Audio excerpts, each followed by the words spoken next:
హరహర వీరమల్లు రివ్యూని పూర్తిగా చూడండి. ప్లస్లు మైనస్లు రేటింగ్లు క్లాసిఫై చేసి చెప్తా. మీరు పవన్ కళ్యాణ్ ఫ్యాన్స్ అయితే మాత్రం మీరు పవన్ కళ్యాణ్ గారి నుంచి వచ్చే యాక్ట్ అండ్ ఎలివేషన్స్ అన్ని ఉన్నాయి. సో ఫ్యాన్స్ అయితే సాటిస్ఫై అవ్వచ్చేమో. సో పర్సనల్ గా ఎప్పట్లాగే మంచి సినిమా చూద్దాం అనుకునే నాకైతే ఇన్ఫాక్ట్ సినిమా హిట్ అవ్వాలి అని కోరుకునే నాకైతే నచ్చలేదు గైస్. ఫస్ట్ హాఫ్ చూసి యావరేజ్ అనుకున్నా, సెకండ్ హాఫ్ చూసాక ఫస్ట్ హాఫే చాలా బెటర్ అనిపించింది. Second half atleast first half లా ఉంటే రిజల్ట్ వేరేలా ఉండేది. పార్ట్ 2 యుద్ధ భూమి అని అనౌన్స్ చేశారు లాస్ట్ లో. నాకైతే డౌటే అది వస్తుందో లేదో అని. కొంచెం ఎక్కడో ఈ సినిమా అవుట్ డేటెడ్ ఫీలింగ్, ఇంకా ఎక్కడో ఈ స్క్రీన్ ప్లే ని చూసిన ఫీలింగ్ కలిగింది. స్టోరీ అయితే ఒక పీరియాడిక్ బ్యాక్ డ్రాప్ ని పెట్టి మిగతా స్టోరీ అంతా నార్మల్ స్టోరీ లానే ఉంది. నాకెందుకు నచ్చలేదు అనేది ఇంకా క్లియర్ గా మాట్లాడుకుందాం. ఫ్యామిలీతో చూడొచ్చా అంటే ఎస్ చూడొచ్చు. అడల్ట్ కంటెంట్ ఎక్కడా కూడా లేదు. స్పాయిలర్స్ లేని బేసిక్ స్టోరీ లైన్ ని చూస్తే పవన్ కళ్యాణ్ గారు ఒక వజ్రాల దొంగ. అతనికి ఒక ముఖ్యమైన వజ్రాన్ని దొంగలించమని ఒక టాస్క్ వచ్చి పడుతుంది. అసలు ఆ టాస్క్ ఎవరిచ్చారు, ఈ జర్నీ అసలు ఏం జరిగింది,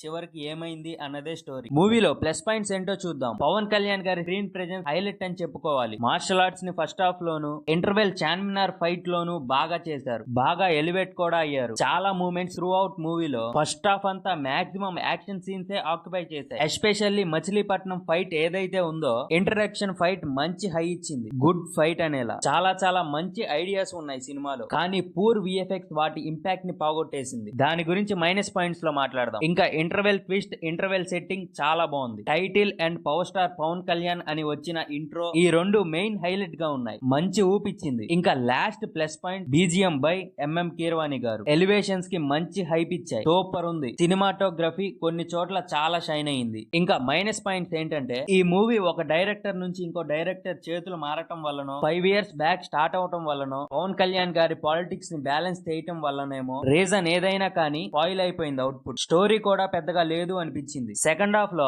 ఔరంగజేబ్ అనేసరికి ఫ్రీడమ్ రిలేటెడ్ గా లేదు. ఏదో నార్మల్ స్టోరీకి పీరియాడిక్ టచ్ ఔరంగజేబ్ టైమ్ లో అయితే ఇంకా స్కోప్ ఉంటుంది అనుకున్నారేమో, అది పాయింట్ గానే ఆగిపోయింది. ఏదో విలన్ ఉన్నాడు అంటే ఉన్నాడు అంతే. సినిమా చూసిన ఎవరైనా చెప్పే ఫస్ట్ మైనస్ సెకండ్ హాఫ్ అంతా చాలా lag, poor VFX, uninteresting narration, emotionally weak. Aurangzeb లో ఇంపాక్ట్ ఇవ్వని విలన్ రోల్, అన్నెసరీగా వచ్చే heroine track, less impactable, less screen time ఉన్న క్యారెక్టర్స్. హీరో క్యారెక్టర్ దొంగ అనిపించే కంటే రాజసం ఉట్టిపడేలా ఉంది. అందుకే అతి పెద్ద దొంగ అనే ఇంపాక్ట్ కనిపించలేదు. సినిమాలో సగం ఇంపాక్ట్ ని తగ్గించేసింది అంటే విఎఫ్ఎక్స్. మంచి సీన్స్ ఏమీ కాకుండా పోయాయి. సెకండ్ హాఫ్ లో కొన్ని చోట్ల పవన్ కళ్యాణ్ షార్ట్స్ ని డూప్ పెట్టారు అని తెలిసిపోతుంది ఈజీగా. టైగర్ ఇంకా చార్మినార్ దగ్గరే అనుకున్నా, కానీ సెకండ్ హాఫ్ లో ఆ జర్నీ స్టార్ట్ అయ్యేటప్పుడు వచ్చే గుర్రపు స్వారీ మొదలయ్యే సీన్ దగ్గర విఎఫ్ఎక్స్ మరీ ఘోరంగా ఉంది. ఫ్యాంటసీ అడ్వెంచర్ ఫిలిం లా తీద్దాం అనుకొని ఆ ఎలిమెంట్స్ ఇంక్లూడ్ చేశారు, కానీ చెప్పాను కదా టైం గ్యాప్, వేరే రీజన్స్ వల్ల,